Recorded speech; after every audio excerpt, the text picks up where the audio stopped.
आपण ज्या आवाजावरती थिरकतो, ज्या आवाजावरती मिरवणुका रंगते, असा हा तो आवाज म्हणजे आपला ताशा. हा ताशा भारतामध्ये कुठून व कधीपासून आला तुम्हाला माहिती आहे का?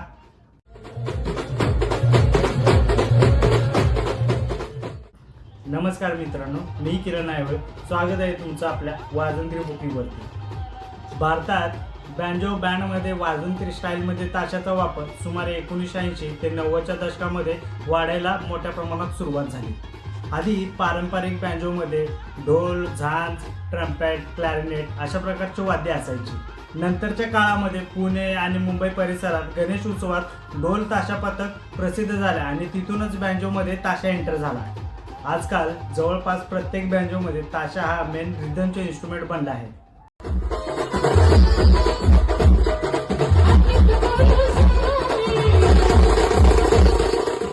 ताशाचा शोध कसा लागला माहिती आहे तुम्हाला? ताशा हा मूळ भारतीय वाद्य नाही, तर तो युरोपमधील स्ट्रेनर ड्रम यापासून ताशाचा शोध लागलेला आहे. युरोपमधील सैन्यात मिलिटरी बँडमध्ये सगळ्यांचा चालताना एकसारखा ताल राहावा यासाठी स्ट्रेनर ड्रमचा वापर केला जायचा. ब्रिटिश काळामध्ये हे वाद्य भारतामध्ये आले आणि हे वाद्य भारतामध्ये आल्यानंतर इथल्या कलाकारांनी त्यात थोडासा बदल करून ताशा तयार केला. आजच्या काळात ताशा हे फक्त वाद्य नाही, तर ती एक एनर्जी आहे, तो एक जोश आहे आणि प्रत्येक मिरवणुकीचा ताशा हा हार्टबीट आहे. जेव्हा ताशा वाजायला लागतो तेव्हा पाय ऑटोमॅटिक थिरकायला लागतात आणि क्राऊडमध्ये एक वेगळीच जादू तयार होते.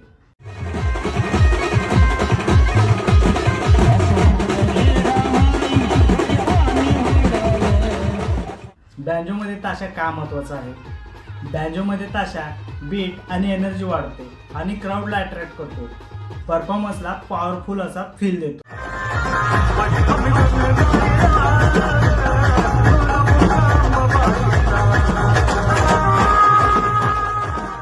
म्हणूनच बँड, बँजो असो किंवा मिरवणुका, ताशाशिवाय त्या अपूर्ण आहेत.